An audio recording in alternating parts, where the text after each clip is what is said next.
ये कहानी बजरंगपुर गांव की है, जहाँ के लोग मिलजुल के रहते थे। गांव में एक बजरंगबली का विशाल मंदिर था और गांव के लोग बजरंगबली को बहुत मानते थे, उनकी पूजा अर्चना करते थे। बजरंगपुर गांव में एक सुमित नाम का युवक था जो बजरंगबली का बहुत बड़ा भक्त था, इसलिए सुमित को गांव में बजरंगी के नाम से जानते थे। सुमित अपनी दिनचर्या में बजरंगबली के मंदिर जाकर उनकी पूजा अर्चना कर अपने काम पर चला जाता था, क्योंकि वह उसके घर में कमाने वाला एक अकेला व्यक्ति था। सुमित के घर में कुल 4 सदस्य थे।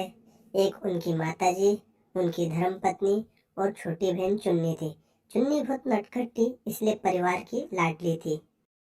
गांव के लोग सरल और शांत स्वभाव के थे, इसलिए गांव में बहुत शांति थी। लेकिन गांव के पास ही पहाड़ी गुफा में एक भयानक तांत्रिक कई वर्षों से उस गुफा में कैद था। तांत्रिक कई वर्षों से आजाद होने की प्रतीक्षा में उस गुफा से चिल्लाता, कोई तो मुझे इस गुफा से आजाद करो, कोई मेरी मदद करो। तांत्रिक की उस गुफा से रोज रोने, चिल्लाने और हंसने की आवाज आती, लेकिन गांव वाला कोई भी उसकी मदद नहीं करता। एक दिन की बात है, सुमित अपना काम खत्म कर उस पहाड़ी रास्ते से राम नाम का जप करते हुए घर की ओर जा रहा था। तभी पीछे से उसे एक आवाज सुनाई देती है, सुमित, मेरी मदद करो। एक पल के लिए सुमित डर जाता है और अपनी जगह पर रुककर सोचता है, मुझे सुमित आवाज किसने दी, और पीछे मुड़कर देखता है, लेकिन सुमित के पीछे कोई नहीं था। सुमित को लगता कि ये हो सकता है मेरा वहम है, और वो अपने घर की ओर वापस चलने लगता है। लेकिन सुमित को तभी वही आवाज वापस सुनाई देती है, सुमित, मेरी मदद करो। सुमित पीछे मुड़ता है और इस बार भी कोई पीछे ना होने के कारण सुमित बहुत डर जाता है और सीधा भागकर अपने घर चले जाता है। अगले दिन सुमित मंदिर में पूजा पाठ करने के बाद पंडित जी से पूछता है, पंडित जी, मुझे आपसे कुछ पूछना है। हाँ बेटा सुमित, बोलो क्या पूछना है। घर में सब कुशल मंगल तो है ना। जी पंडित जी, आपके आशीर्वाद से सब कुशल मंगल है। फिर बेटा क्या पूछना है आपको। पंडित जी, उस पहाड़ी गुफा में कौन कैद है और उसे क्यों कैद किया गया है, वो आने जाने वालों से सहायता क्यों मांगता है। बेटा, उस गुफा में एक बहुत दुष्ट तांत्रिक को कैद किया गया है और इसके पीछे बहुत पुरानी कहानी है। क्या आप सुनना चाहोगे। जी पंडित जी, मुझे जानना है उस तांत्रिक के बारे में कि उसे कैद क्यों किया गया है। ठीक है बेटा, मैं आपको सुनाता हूँ कि उस दुष्ट तांत्रिक को उस गुफा में कैद क्यों किया गया है। ये बात आज से कई वर्ष पहले की है, जब हमारे बजरंगपुर गांव के सभी परिवार हंसी खुशी साथ मिलकर रहते थे। लेकिन ना जाने कहां से एक तांत्रिक बाबा काले अमावस्या वाले दिन हमारे इस खुशहाल बजरंगपुर गांव में आ जाता है और एक पेड़ के नीचे आके बैठ जाता है। गांव वाले उसे देखने के बाद सभी आपस में बात करने लगते हैं कि आखिर ये तांत्रिक है कौन और कहां से आया है। तभी वो तांत्रिक बाबा गांव वालों को देखकर बोलता है, बजरंगपुर के गांववासियों, कृपया मेरी बात सुने। सभी गांववासी उसके पास आते हैं।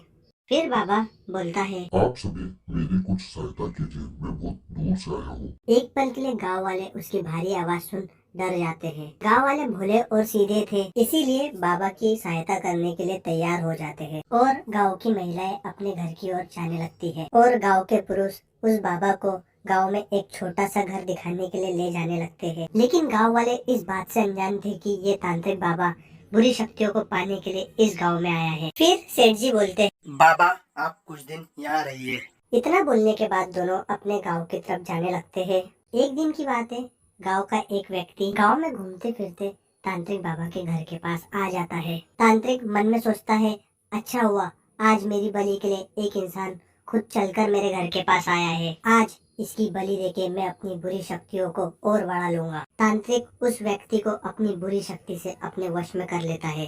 तांत्रिक के वश में आने के बाद वो व्यक्ति उसके पीछे पीछे उसके घर में आने लगता है और फिर वो व्यक्ति अपने घुटनों पर बैठ जाता है, जिसके बाद तांत्रिक अपने खंजर से उस पर एक वार कर देता है। तांत्रिक के वार करने के बाद वो व्यक्ति जगह पर मर जाता है और अपनी जादुई शक्तियों से उस लाश को गायब कर जंगल में फेंकने के लेके आ जाता है। फिर तांत्रिक घर वापस आ जाता है।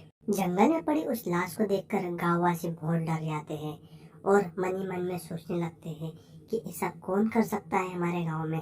बजरंगपुर गांव में ऐसा पहली बार हो रहा था कि गांव के किसी व्यक्ति की लाश जंगल में इस तरह पड़ी मिले। गांव का एक सेठ फिर दरोगा से पूछता है, दरोगा साहब, ऐसा कौन कर सकता है हमारे गांव में? अब इसका तो पता लगाना होगा सेठ जी, क्योंकि ये पहली बार हुआ है हमारे इस गांव में। लेकिन लोगों की लाश जंगल के रास्ते पर पड़ी मिलने का सिलसिला ऐसे ही चलते रहता है।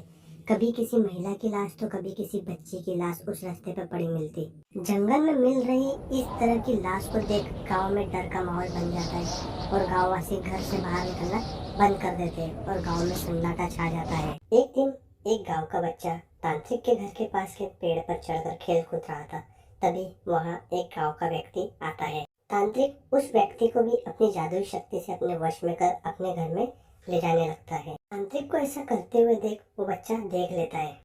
तांत्रिक फिर उस व्यक्ति को अपने घर में लाता है और अपने घुटनों पर बिठाने के बाद एक धारदार खंजर से उस पर वापस वार कर देता है। उस व्यक्ति की तुरंत ही मौत हो जाती है। तांत्रिक को ऐसा करते देख गांव का बच्चा उसकी खिड़की से ये सब देख लेता है और तांत्रिक अपनी बुरी शक्तियों को यूज कर वहाँ से गायब हो जाता है। तांत्रिक को ऐसा करते देख बच्चा और डर जाता है और जो भी देखा वो बताने के लिए अपने गांव की ओर भागने लगता है। तांत्रिक द्वारा किए गए इस खतरनाक काम को बताने के लिए वो गांव में खड़े कुछ लोगों के पास भागता हुआ जाता है और डरते हुए वो सब बता देता है जो उसने उस तांत्रिक के घर में होता हुआ देखा।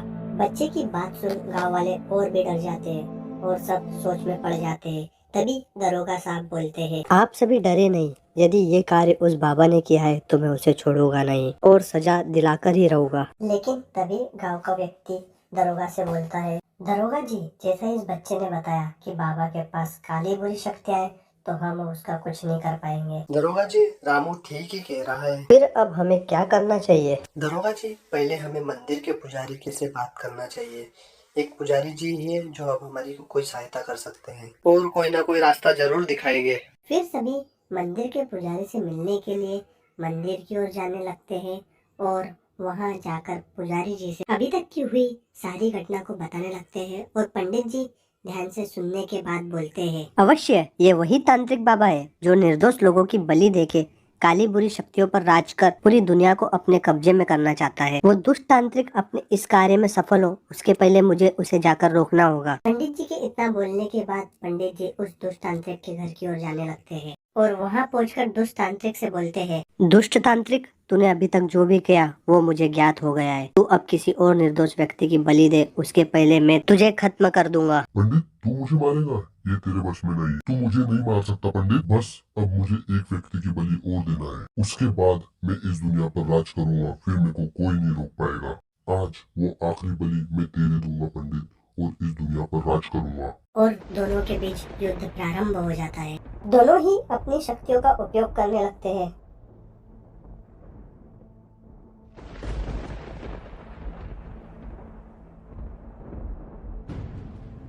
लेकिन कुछ समय बाद तांत्रिक अपनी बुरी शक्तियों से पंडित जी को धरती पर गिरा देता है। पंडित जी के धरती पर गिरने के बाद तांत्रिक पंडित से बोलता है, क्या हुआ पंडित? तू मेरे को मारने आया था, लेकिन लगता है अब तेरे को मेरे से कोई नहीं बचा सकता और आज मैं तेरी बलि देके ही रहूंगा। तांत्रिक की बात सुनने के बाद पंडित जी खड़े होते हैं और बोलते हैं, दुष्ट, तू मेरे को तो मार सकता है लेकिन उस ऊपर वाले से बच नहीं सकता। फिर पंडित जी हनुमान जी को याद करके बोलते हैं, हे प्रभु, आपके इस छोटे से सेवक की रक्षा कीजिए। ये दुष्ट यदि आज विजय हुआ तो इस संसार का सर्वनाश कर देगा।